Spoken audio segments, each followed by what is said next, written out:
Sir Raj Tarun, Lavanya కథ గత 2 రోజుల నుంచి మనం చూస్తూనే ఉన్నాం సార్. సినీ హీరో వచ్చేసి ఏంటి సార్ అసలు వాళ్ళ పరిస్థితి ఏంటి? లావణ్య గారు రాజ్ తరుణ్ మీద పెట్టిన కేసు పూర్వాపరాలు మనం గమనించినట్లయితే 10 ఏళ్ల క్రితమే లావణ్యకి రాజ్ తరుణ్కి పెళ్ళయిందని చెప్పి ఆమె వ్యాఖ్యానించారు. ఆమె ఫిర్యాదులో కూడా అదే పేర్కొన్నారు. నిజంగా వాళ్ళిద్దరికీ కనుక పెళ్ళి అయినట్లయితే చేసినట్లయితే వాళ్ళు భార్యాభర్తలు అవుతారు. అంటే ఆమె చట్టబద్ధమైన వివాహం చేసుకుందే చేసుకోలేదా అతన్ని అని చెప్పేసి ముందు తనకు తను ప్రశ్నించుకోవాలి. చట్టబద్ధమైన వివాహం తను కనుక అతన్ని చేసుకోకపోయినట్లయితే కనుక వాళ్ళ సహజీవనంలో ఉన్నట్టు అవుతుంది తప్ప అది చట్టబద్ధమైన వివాహం కాదు.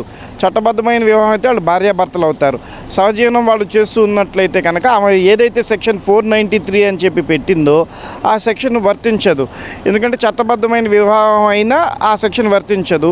ఒకళ్ళు వాళ్ళు చట్టబద్ధమైన వివాహమే చేసుకోకపోతే ఆమె మేజరే కాబట్టి చట్టబద్ధమైన వివాహం ఏంటో అందరికీ తెలిసి ఉండాలి కాబట్టి ignorance of law is not excusable కాబట్టి అప్పుడు కూడా ఈ సెక్షన్ 493 వర్తించదు.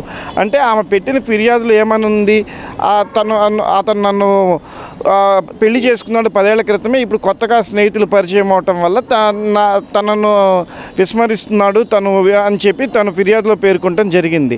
అంతే తప్ప ఇతను మోసం చేసి వెళ్ళిపోయాడు చెందాడు అని చెప్పి కూడా ఫిర్యాదులో పేర్కొంది. చట్టబద్ధమైన వివాహం జరిగినట్లయితే భార్య భర్తను వదిలేస్తే అది భార్యాభర్తలకి గొడవ కిందకు వస్తుంది.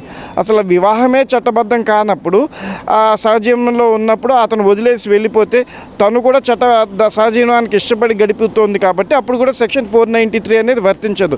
ఎటు చూసినా ఆమె పెట్టిన సెక్షన్ 493, 420, 506 ఈ 3 సెక్షన్లో 493 ఒకటి cohabitation with a woman who deceitfully married by a men అనే సెక్షను ఈ కేసులో వర్తించదు. మరి పోలీసులు ఏ విధంగా ఈ సెక్షన్ని బనాయించారో తెలియట్లేదు. సరైన విచారణ జరిపారా లేదా, నిజంగా తన చట్టబద్ధమైన వివాహం వాళ్ళిద్దరి మధ్య జరిగిందా లేదా, చట్టబద్ధమైన వివాహం జరుగుంటే కనుక అది మా భార్యాభర్తలు గొడవ కిందకి వస్తుంది, ఈ సెక్షన్ వర్తించారు. మరొకసారి ప్రేక్షకుల కోసం చెప్తున్నాను. అదే అసలు వాళ్ళు వివాహమే చేసుకున్నట్లయితే ఇద్దరు ఇష్టపూర్వకంగా కలిసి ఉన్నట్లయితే 493 వర్తించదు. ఆమె ఏం చెప్పారు, చాలాసార్లు నా కడుపు కూడా తీపిచ్చేశారు చెందారు అన్నారు. ఆ కడుపు తీపిచ్చిన క్షణం కానివ్వండి, ఆ తర్వాత కానీ ముందు కానీ తీసే ముందు కానీ తను డాక్టర్తో కానీ ఎవరితో కూడా కంప్లైంట్ చేయలేదు. అంటే తను ఇష్టపూర్వకంగానే తన ప్రెగ్నెన్సీ తను వద్దనుకుంది.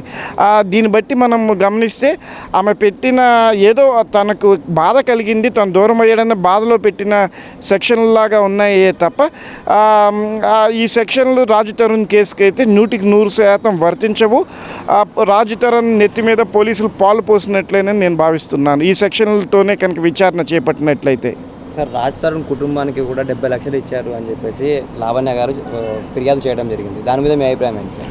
ఇచ్చుండొచ్చండి, వాళ్ళిద్దరూ కలిసి ఉంటున్నారు. నిజంగా భార్య భర్తలు అయితే భార్య భర్తకి భర్త భార్యకి ఇచ్చుకుంటారు. ఆమె చెప్పింది పెళ్లి చేసుకున్నారు నన్ను 10 ఏళ్ల క్రితం అని.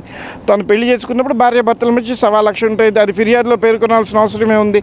ఒకళ్ళు తను కనుక అసలు పెళ్ళే చేసుకున్నట్లయితే కనుక చట్టబద్ధమైన వివాహమే జరగనట్లయితే కనుక ఒకళ్ళకొకళ్ళు ప్లెజర్ మీద బతుకుతూ వచ్చారు. అంటే each transfers their pleasure to one and each other. అంటే ఒకళ్ళకి ఒకళ్ళు వాళ్ళ తృప్తికరమైన జీవితాన్ని గడపడం కోసము ఒకళ్ళకి ఒకళ్ళు సంతోషంగా బతకడం కోసము అటు ఇటు తిరిగారు, చాలా చోట్లకి వెళ్ళారు, చాలా చెందుతూ ఉన్నారు, చేస్తూ ఉన్నారు. కాబట్టి సహజంగా ఆమె 70 లక్షలు ఇచ్చుంటే రాజ్ తరుణ్ కూడా అంతే మొత్తంలో ఇచ్చుండొచ్చు, చేసి ఉండొచ్చు. ఇతను కంప్లైంట్ పెట్టలేదు, ఆమె కంప్లైంట్ పెట్టారు. ఆమె 70 లక్షలు ఇచ్చినంత మాత్రాన అది భార్యాభర్తల మధ్య గొడవైనా అది సమస్య కాదు. వీళ్ళిద్దరూ కలిసి సహజీవనం కలిసి చేస్తున్నారు అనుకోండి. సహజీవనం అంటే జీవనం గడవాలంటే డబ్బులు ఖర్చు పెట్టాలి కాబట్టి చేయాలి కాబట్టి ఆటోమేటిక్గా ఖర్చు అవుతాయి. ఆ ఖర్చులో ఆమె భాగంగా ఆమె ఖర్చు పెట్టారు. అది కూడా పెద్ద కేసు ఏమీ కాదు. సార్ లావణ్య గారు కూడా నాకు ఇప్పుడు మంచి జరగాలి అంటే నేను పవన్ కళ్యాణ్ గారిని కూడా కలుస్తాను అని చెప్పేసి ఈరోజు చెప్పడం జరిగింది సార్. ఎలా చూడొచ్చు? పవన్ కళ్యాణ్ గారు ప్రజా జీవితంలో ప్రజలకి అందరికీ మంచి చేయడానికి ఉన్నారు, చేశారు. చట్టం అనేది ఒకటి ఉంది, చట్టబద్ధమైన సిస్టమ్ ఒకటి ఉంది. దానికి ఏజెన్సీలు, ఎన్ఫోర్సబుల్ ఏజెన్సీలు ఉన్నప్పుడు వాళ్ళని వెళ్ళి కలవాలి. కానీ పవన్ కళ్యాణ్ గారు ఇప్పుడు పోలీసులు ఏమైనా ఆమె కేసు పెడితే తీసుకొని అన్నారా? పోలీసులు కేసు నేను తీసుకోనమ్మా మీరు బయటికి వెళ్ళిపోయినా నేను చెప్పలేదు కదా. ఆ పోలీసులు ఆమె వెళ్ళారు, కేసు కట్టారు, విచారణ చేస్తున్నారు. అంతేకాకుండా ఒకళ్ళు పోలీసులు కూడా పట్టించుకోకపోతే ఇన్వెస్టిగేషన్ సరిగ్గా చేయకపోతే కోర్టులు ఉన్నాయి, కోర్టులను ఆశ్రయించవచ్చు, చేయొచ్చు. ఇట్లాంటి భార్యాభర్తలు వాళ్ళ సొంత ప్రయోజనాల కోసం, వాళ్ళ ఇద్దరు వ్యక్తుల మధ్య ఉండే గొడవల కోసం, ప్రజా జీవితంలో ప్రజల కోసం సేవ చేసే పవన్ కళ్యాణ్ లాంటి వాళ్ళని వీళ్ళు డిస్టర్బ్ చేయడం కరెక్ట్ కాదు. స్వప్రయోజనాల కోసం ప్రజానాయకుడిని కలిసి రాజకీయ నాయకుడిని కలిసి ఇష్యూని రాజకీయం చేయటం కానీ, పవన్ కళ్యాణ్ గారి టైంని వృధా చేయటం కానీ ఇది కరెక్ట్ కాదు. పవన్ కళ్యాణ్ గారు కూడా ఇట్లాంటి విషయాల్లో తలదొచ్చకుండా ఉంటే బాగుంటుంది. పవన్ కళ్యాణ్ గారు వీరికి సమయం ఇవ్వకూడదని నేను ఆశిస్తున్నాను. ఎందుకంటే అది ఇద్దరు వ్యక్తుల మధ్య జరిగిన ఘర్షణ కాబట్టి దాంట్లో రాజకీయాలకి సంబంధం లేదు, రాజకీయ నాయకులకి సంబంధం లేదు.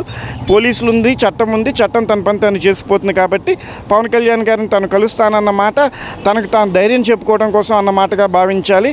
తనకు తాను నిస్పృహ స్థితిలో ఆ మాటలు అన్నారని చెప్పి మనం భావించాలి. సార్, లావణ్య గారు పెట్టిన కేసులు పోలీసులు పెట్టిన కేసులు ఒకటే అని అంటారు.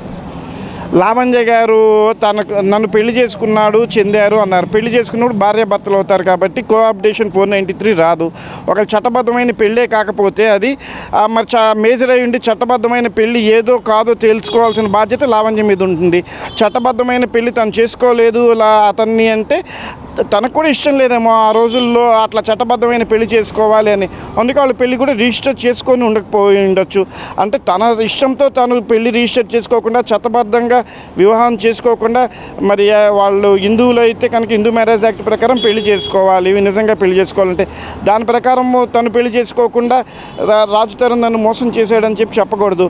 అంటే హిందూ మ్యారేజ్ యాక్ట్ ఆమెకు తెలియదు అని అంటానికి లేదు. ఎందుకంటే ignorance of law is not excusable. అంటే తన పెళ్లి తను చట్టబద్ధంగా చేసుకోలేదు, తనకి చట్టబద్ధంగా ముందుకు వెళ్ళాలని ఆలోచన లేక సహజీవనంలో వెళ్ళాలనే ఉద్దేశంతో తను పెళ్లి చేసుకోలేదు తనని అని చెప్పి మనం భావించాలి.